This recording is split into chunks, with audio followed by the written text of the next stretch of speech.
10-এ 9। 10-এ 8 দেওয়া যায়। 8 তো দিবই। আমরা আসলে অন্য সব মুভিতে যেমন আগে থেকে কিছু বুঝতে পারি, এটাতে আসলে আমি কিছুই বুঝতে পারি নাই। পুরোটাই একটা চমক ছিল, ইট ওয়াজ অসাধারণ। পুরোটাই শাকিব খানের। পরিবার নিয়ে দেখার মতো ছবি। অ্যাকশন কম, কিন্তু অ্যাকশন কম হলেও ছবি বলো। 10-এ 8 দেওয়া যায়। 8 তো দিবই। এখানে এটা তো অ্যাকশন মুভি না, এটা হচ্ছে সাসপেন্স মুভি, কিন্তু যাই দেখবে একদম মানে মন থেকে বলতেছি গল্প নির্ভর ছবি, যারা দেখবে মনের মতো ছবি। 10-এ 9। এ ধরনের মুভি আমি এর আগে বাংলাদেশে দেখি নাই। আমি মনে করি যে প্রচারণার দরকার নাই, যে মানের মুভি আর যে ভালো মুভি প্রচারণা এমনিতেই মানুষ মুখে মুখে হয়ে যাবে। শাকিব খান তো বরাবরই একজন মানে ট্রানজিশনাল ক্যারেক্টার হিসেবে উনি খুব ভালো একটা গ্রেট একটা প্লে আমাদেরকে দিয়েছে, বিকজ শাকিব খানের মতো ট্রানজিশনাল ক্যারেক্টার কিন্তু খুব কমই মানুষ করতে পারে। সো এই জিনিসটা ফ্যান্টাস্টিক ছিল। রাইজিং অ্যাকশনটা ভালো ছিল, প্রত্যেকটা প্রতিনিয়ত রাইজিং অ্যাকশনটা ছিল। আমরা গল্পে টুইস্ট পেয়েছি লাস্টের দিকে।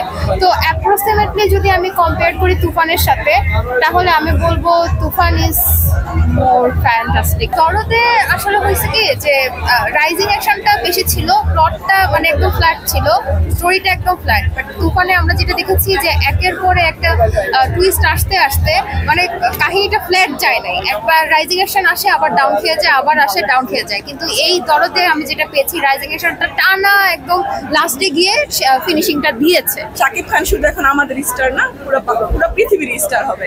মাইন্ড ব্লোয়িং, এত অসাধারণ শাকিব খানের এক্সপেরিয়েন্স এবং তার অভিনয়, মানে এক কথায় অসাধারণ।